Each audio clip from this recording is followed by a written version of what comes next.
Paano mo ba malalaman magmamahal ka? Paano malalaman? Para lang sa aking opinion, kapag naging tanga ka na.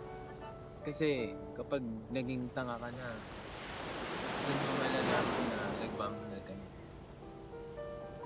Minsan nakakalimutan mo na nagiging tanga ka na, pero hindi mo nakakalimutan na nagmamahal ka.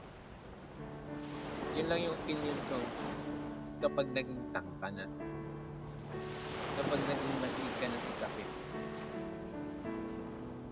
Kapag tinanggap mo na lang yung katotohanan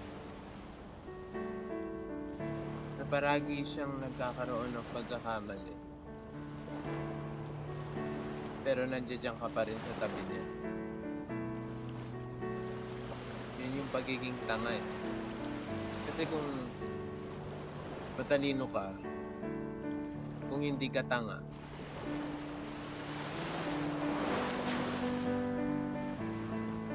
konting pagkakasala lang, iiwanan at iiwanan mo rin yun. Taong kasama mo o taong sinabi na natin kinahalagahan mo. Pero kung unti-unti nagiging tanga ka, unti-unti nagbibigay ka, kasi love is giving. So unti-unti nagpapatawad ka, unti-unti nag-forgive ka dun sa kasalanan ng partner mo. Yun yung pagiging tanga.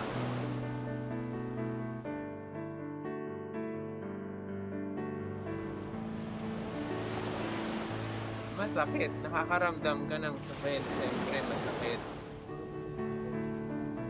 Hindi naman may kakaila yun. Kapag nasasaktan ka, na yun. Tapos tatanggapin mo na lang. Tapos hahayaan mo na lang siya sa tabi mo. Kasi nga, mahal mo. Kasi nga, tanga ka. Ayun lang yun. Doon mo malalaman sa katangahan. Siguro hindi rin siguro masama maging tanga. Para sa iba, masama maging tanga kasi hindi pa sila siguro nagmamahal. Pero kapag nagmahal na sila, darating ang panahon. Magiging tanga din sila. Yun lang. Opinion ko lang yun. Di ba ka? So, tanga ka na. Bakit sinabi ko bang hindi ako tanga?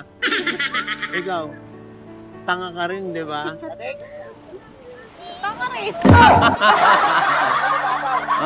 Di ba? Quits na tayo. Panoorin na lang natin yung dagat. Ang ganda ng dagat. Oh.